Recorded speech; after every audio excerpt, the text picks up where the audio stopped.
सपा प्रत्याशी अफजाल अंसारी ने दाखिल किया नामांकन पत्र। अफजाल अंसारी की बेटी नुसरत अंसारी ने भी दाखिल किया नामांकन पत्र।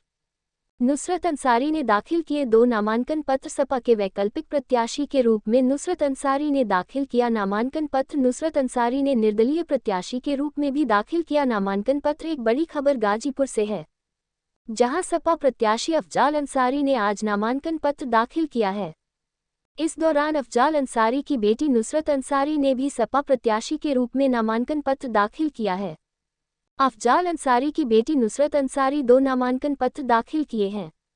नुसरत अंसारी ने सपा के वैकल्पिक प्रत्याशी के रूप में नामांकन पत्र दाखिल किया। साथ ही नुसरत अंसारी ने निर्दलीय प्रत्याशी के रूप में भी नामांकन पत्र जमा किया।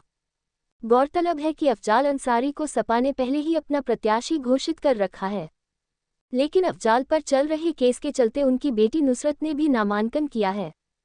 गैंगस्टर केस में मिली सजा के खिलाफ हाईकोर्ट में अफजाल अंसारी ने अपील कर रखी है, जिसकी आज सुनवाई थी, जिस पर कोर्ट अगली तारीख 20 मई लगी है। आगामी 20 मई को हाईकोर्ट इस मामले में सुनवाई करेगी। अफजाल अंसारी को गैंगस्टर मामले में निचली अदालत ने 4 साल की सजा सुनाई थी, जिसके बाद उन्हें जेल भेज दिया गया था। अफजाल को सुप्रीम कोर्ट से राहत मिली थी। सुप्रीम कोर्ट ने सजा पर रोक लगाई थी और अफजाल अंसारी को जमानत दी थी। सुप्रीम कोर्ट ने हाई कोर्ट को अफजाल की सजा के मामले को 30 जून तक निस्तारित करने का आदेश दे रखा है। फिलहाल आज अफजाल अंसारी ने गाजीपुर लोकसभा सीट से चुनाव लड़ने के लिए सपा प्रत्याशी के रूप में नामांकन किया। उनके नामांकन के मौके पर सपा के विधायक ओम प्रकाश सिंह, वीरेंद्र यादव और जय किशन साहू मौजूद रहे, जबकि इसी दौरान अफजाल की बेटी नुसरत ने भी अपना नामांकन पत्र दाखिल किया। नुसरत ने एक नामांकन पत्र सपा प्रत्याशी जबकि दूसरा निर्दलीय रूप से जमा किया है। नुसरत के साथ सपा और कांग्रेस के वरिष्ठ नेता मौजूद रहे, लेकिन इस दौरान नुसरत अंसारी ने मीडिया से दूरी बनाए रखी।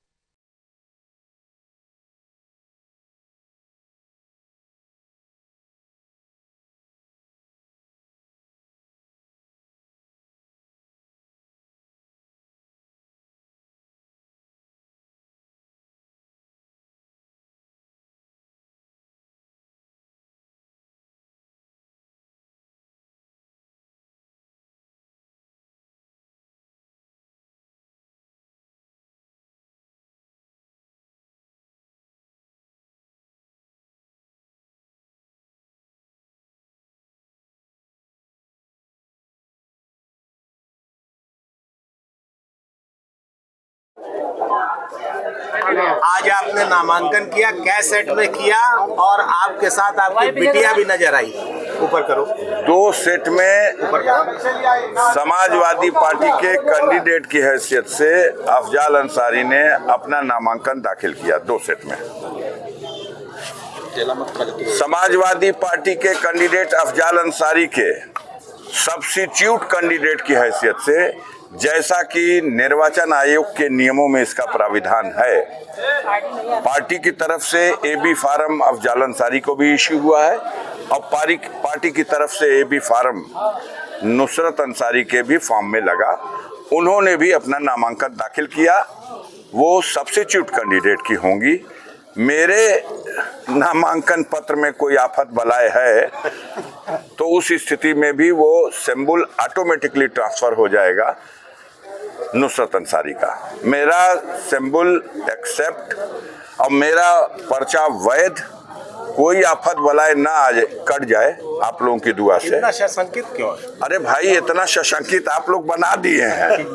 गाजीपुर में कोई न्यूज चल रही है, लड़ी हाँ कि ना लड़ी हाँ तो कट जाई तो हो जाई, तो उन रास्तों को बंद करना पड़ेगा ना, जिससे कोई आफत बलाए प्रवेश कर सके। एक सेट निर्दल भी दाखिल हुआ है, एक सेट निर्दल कैंडिडेट की हैसियत से भी नुसरत अंसारी का दाखिल फुल प्रूफ नामांकन इसको कहा जाए। पूरा।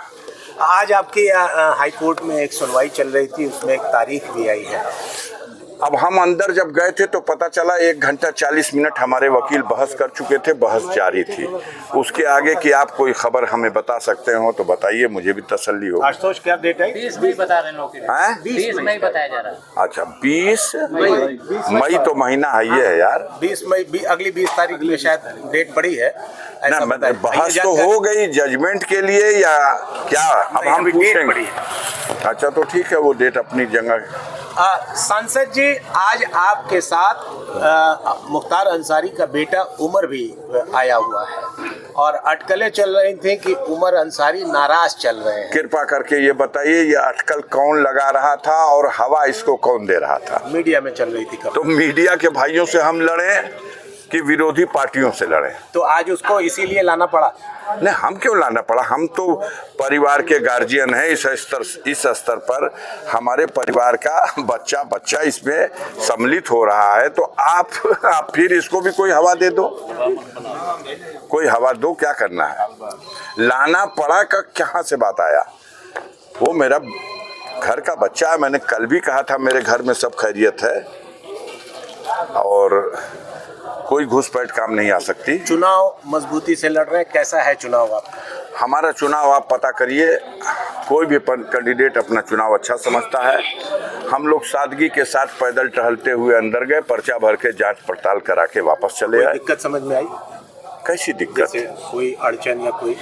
नहीं, क्या दिक्कत? हमको रसीद दे दिया कि आपके पर्चे में कोई कमी नहीं है, आप जा सकते हैं। आज आपने नामांकन किया है और चौथे चरण की वोटिंग चल रही है, क्या उम्मीद करते हैं? जो खबरें मिल रही हैं, उत्तर प्रदेश के स्तर पर 13 सीटें हैं।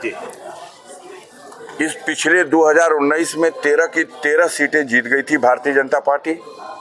इस बार खैरियत नहीं है। उन्नाव की सीट पर अनु टंडन चुनाव जीत रही है। इस बार लखीमपुर खीरी, सीतापुर, इटावा और कन्नौज, ये सारी सीटें धुआंधार वोट से समाजवादी पार्टी जीतने जा रही है। जनता का रुझान साफ दिखाई दे रहा है। इन 13 सीटों में आधी सीट भाजपा बचा ले यूपी में तो बड़ी बात है। नामांकन के बाद अब क्या? अब आपका कोई आदेश हो तो बताइए। प्रत्याशी की हैसियत से तो हम प्रचार उचार करने के लिए, जनता को सलाम करने के लिए उनके बीच में घूम रहे हैं। नहीं, लगातार आप जो है हर विधानसभाओं में 2-2, 3-3 बार कर चुके हैं अपना दौरा। 7 बार 7 टाइम कर चुके हैं। उसी को एक चास और बढ़ा देते हैं। पहले नौहर्रा लगा के जोता, फिर रोटोवेटर से जोत रहे हैं। कोशिश कर रहे हैं कि लेवलर लगा के अंतिम चास बिल्कुल लेवल में कर दिया जाए। बाकी आप लोग अपनी दृष्टि से देखिए वास्तविकता क्या है। हम अपने मुंह से कुछ कहना नहीं चाहते, 4 तारीख को ही कहेंगे। समाजवादी पार्टी के हिसाब से जो गाजीपुर लोकसभा है वो उपजाऊ है। समाजवादी पार्टी की तरफ से कुछ है या नहीं है? भारतीय जनता पार्टी जो जोर लगाए हुए है उसको देखिए